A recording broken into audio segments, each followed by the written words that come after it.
de Neuilly, on est obligé de faire un petit crochet justement par ce quartier, ce qui va vous permettre de mieux le découvrir. Alors en fait ici, on a ce qu'on appelle un véritable laboratoire d'architecture moderne, c'est-à-dire qu'on a un petit peu tous les styles, puisque en fait l'État ici vend des terrains et chaque entreprise qui s'installe ou chaque promoteur de déjà quelques arbres au bout des rues qui sont sur notre droite. Et alors devant nous, bien sûr, c'est l'Arc de Triomphe. Et si vous regardez derrière, eh bien, vous allez voir la grande arche de la Terreur, puisque droit devant nous, eh bien, nous avons l'Arc de Triomphe. L'Arc de Triomphe qui a bel et bien été voulu par Napoléon Ier. Alors c'est vrai que Napoléon ne l'a jamais vu terminer. Les travaux avaient commencé en 1806. Friedland. L'avenue de Friedland qui a été ouverte à l'époque de Napoléon III. Alors il faut dire que pratiquement tout Paris date de l'époque de Napoléon III.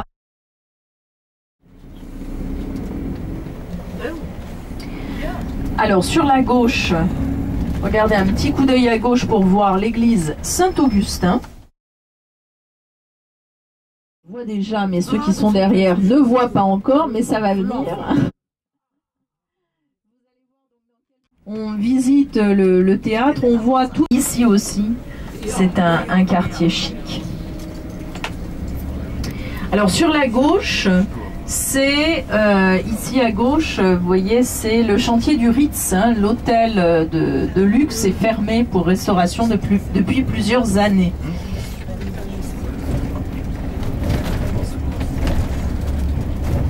Des films d'ailleurs sur la place. Oui, c'est des lieux de tournage, tout ça, oui. Alors nous voilà à nouveau rue de la Paix, hein, pour vous permettre de bien localiser la joaillerie où vous irez.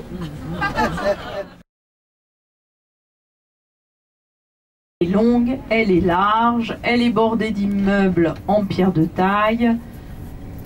Mais il manque un petit quelque chose pour que cette avenue soit vraiment parisienne. Il manque des arbres sur les trottoirs.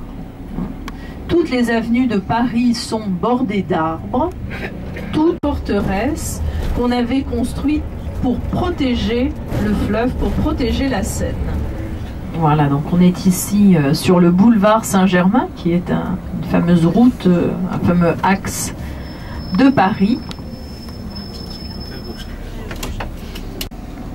Voilà.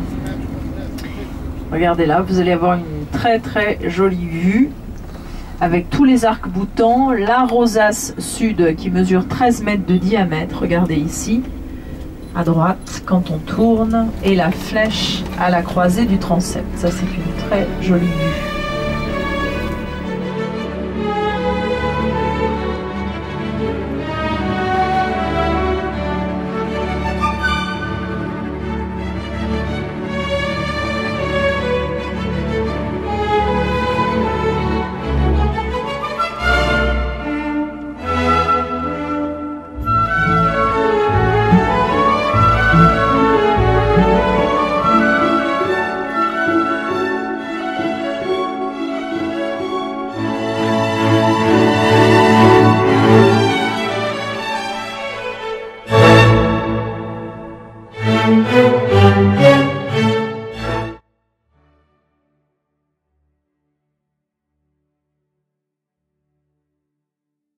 Donc les statues sont au nord et à l'est de la place.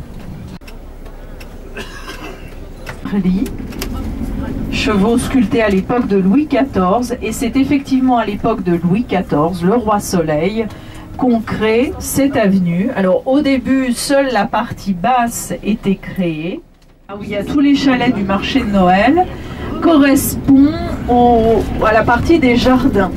Alors les jardins des Champs-Élysées, c'est quoi? C'est des jardins qui étaient à l'origine à la française, c'est-à-dire dessinés par Le Nôtre, hein, le jardinier de Louis XIV.